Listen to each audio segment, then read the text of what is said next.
Hello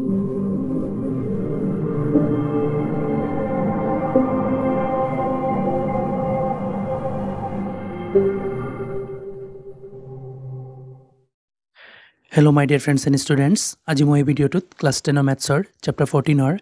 exercise 14.1ৰ question number 9 কৰাম আৰু ছাত্ৰছাত্ৰীসকল তোমালোকে যদি এতিয়ালৈকে মোৰ চেনেলটো ছাবস্ক্ৰাইব কৰা নাই প্লিজ ছাবস্ক্ৰাইব কৰি লোৱা আৰু বেল আইকনো দবাই দিয়া যাতে মোৰ নেক্সট ভিডিঅ'টোৰ নটিফিকেশ্যন পাই যোৱা এতিয়া কুৱেশ্যনটো ষ্টাৰ্ট কৰোঁ চোৱা কুৱেশ্যনে কি কৈছে তলৰ তালিকাখনে 35খন চহৰৰ সাক্ষৰতা হাৰ শতাংশতে দিয়ে মাধ্য সাক্ষৰতা হাৰ নিৰ্ণয় কৰা ছাত্ৰছাত্ৰীসকল চোৱা কুৱেশ্যন আমাক কৈছে এই তলত যিটো তোমালোকে টেবুল দেখি আছা এখন চহৰৰ সাক্ষৰতা হাৰ শতাংশত বুজাই দি আছে আমাক কৈছে এই তথ্যখিনিৰ মাধ্য সাক্ষৰতা নিৰ্ণয় কৰিব লাগে মানে ছাত্ৰছাত্ৰীসকল ইয়াৰ মাধ্য ওলাই দিব লাগে আৰু যিমান ওলাই আমি কম যে মাধ্য সাক্ষৰতা হাৰ ইমান তো ছাত্ৰছাত্ৰীসকল চোৱা আমি প্ৰথমতে প্ৰত্যক্ষ পদ্ধতিত কৰিবলৈ ল'ম যদি ক্যালকুলেশন বাৰ পূৰণবোৰ কৰি থাকিব লাগে তেনেহলে আমি বিবেচিত বা ডাববিচ্যুতি পদ্ধতিত যামগৈ ছাত্ৰছাত্ৰীসকল চোৱা তথ্যখিনিৰ মাধ্য ওলাবলৈ এটা টেবুল লিখি ল'লোঁ আৰু এইটো খালি ৰাখিছোঁ যদি ক্যালকুলেশনত আমাৰ টাফ লাগে তেনেহলে ইফালে আৰু লাইন বঢ়াই পেলাই বিবেচিত বা ডাববিচ্যুতি পদ্ধতিত যামগৈ তো ছাত্ৰছাত্ৰীসকল চোৱা এইখিনিটো দিয়া আছিল CI মানে ক্লাছ ইণ্টাৰভেল মানে শ্ৰেণী অন্তৰাল দিয়া আছিল যেনেকুৱা তেনেকুৱা লিখি ল'লোঁ তাৰপিছত বাৰম্বাৰতা দিয়া আছিল এটো বাৰম্বাৰতাই হয় ছাত্ৰছাত্ৰীসকলে FID লিখে আৰু যেনেকুৱা দিয়া আছিল তেনেকুৱা লিখি ল'লোঁ এতিয়া এইবোৰ আমি ইয়াৰ পৰা কৰি ওলাম গতিকে খালি ৰাখিছোঁ তোমালোকক দেখুৱাই যাম ছাত্ৰছাত্ৰীসকল চোৱা xi মানে হৈছে শ্ৰেণী সূচক মানে কেনেকুৱা শ্ৰেণীৰ উচ্চ সীমা আৰু নিম্ন সীমা যোগ কৰি পেলাই যিমান হয় তাক 2 দি ডিভাইড কৰি যিমান হ'ব সেইটো লিখিব লাগে মানে ছাত্ৰছাত্ৰীসকল এইটোই যে শ্ৰেণীৰ উচ্চ সীমা আৰু নিম্ন সীমা দুয়োটা যোগ কৰি যিমান হয় তাক আধা লিখিব লাগে তাৰ ছাত্ৰছাত্ৰীসকল চোৱা মই এটা শৰ্টকাট টেকনিক ইউজ কৰোঁ দুই সাইড সমান কৰি দিওঁ আৰু সমান কৰি পেলাই এটা সাইড লিখি লওঁ দুয়োটাৰ যোগফলৰ আধা হৈ যায় সো কেনেকুৱা ইয়াৰ পৰা মই দেখি আছো 5 কমালে ইয়াতে 50 হ'ব আৰু এই 5টো ইয়াতে বঢ়াই দিলে ইয়াতো 50 হ'ব 50 হল নহয় তেনেহলে আমি 50 যদি লিখি দিও ইয়াতে দুয়োটাৰ যোগফলৰ আধা হৈ যাব তোমালোকে এবাৰ ভেৰিফাই কৰি চাই লবা সো চাই লও তথাপি 55 আৰু 45 কিমান হয় 100 হয় নহয় আৰু 100ক যদি 2 দি ডিভাইড কৰো অৰ্থাৎ আধা কৰো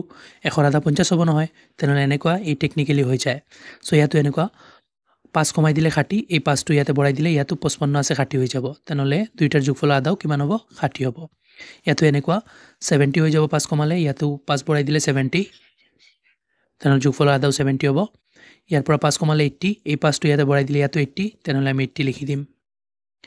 ইয়াতে 5 কমাই দিলে 90 ইয়াতে 5টো বঢ়াই দিলে 90 তেনেহলে দুইটাৰ যোগফল আধা 90 হ'ব এতিয়া ছাত্ৰছাত্ৰীসকল এই পূৰণটো মই ইজি দেখি আছো গতিকে মই এইটো এই প্ৰত্যক্ষ পদ্ধতিতে কৰি লম তেনেহলে ইয়াতে লিখি দিও FI xi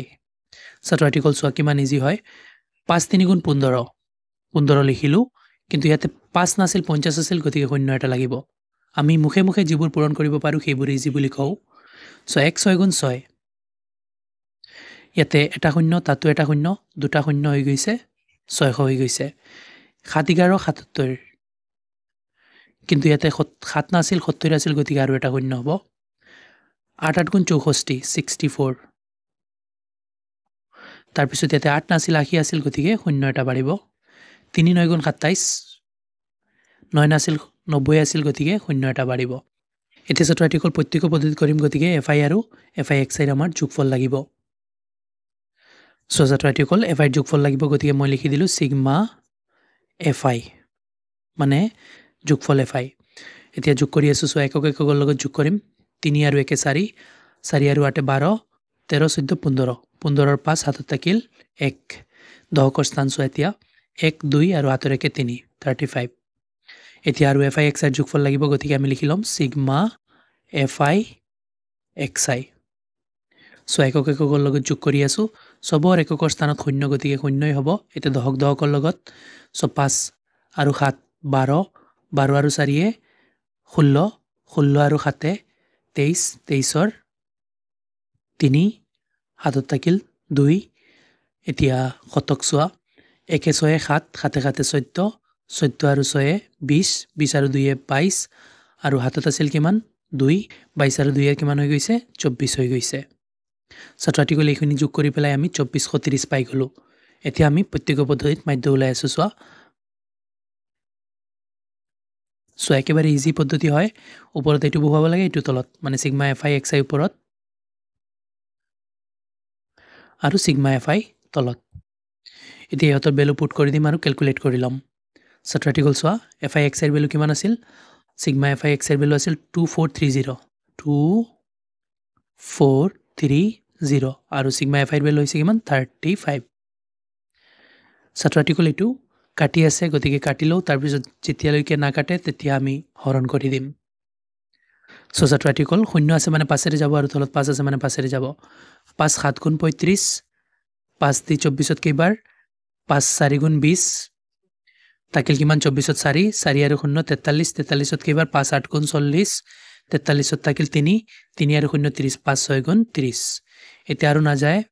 ওপৰত তাকিল 486 আৰু তলত তাকিল কিমান 7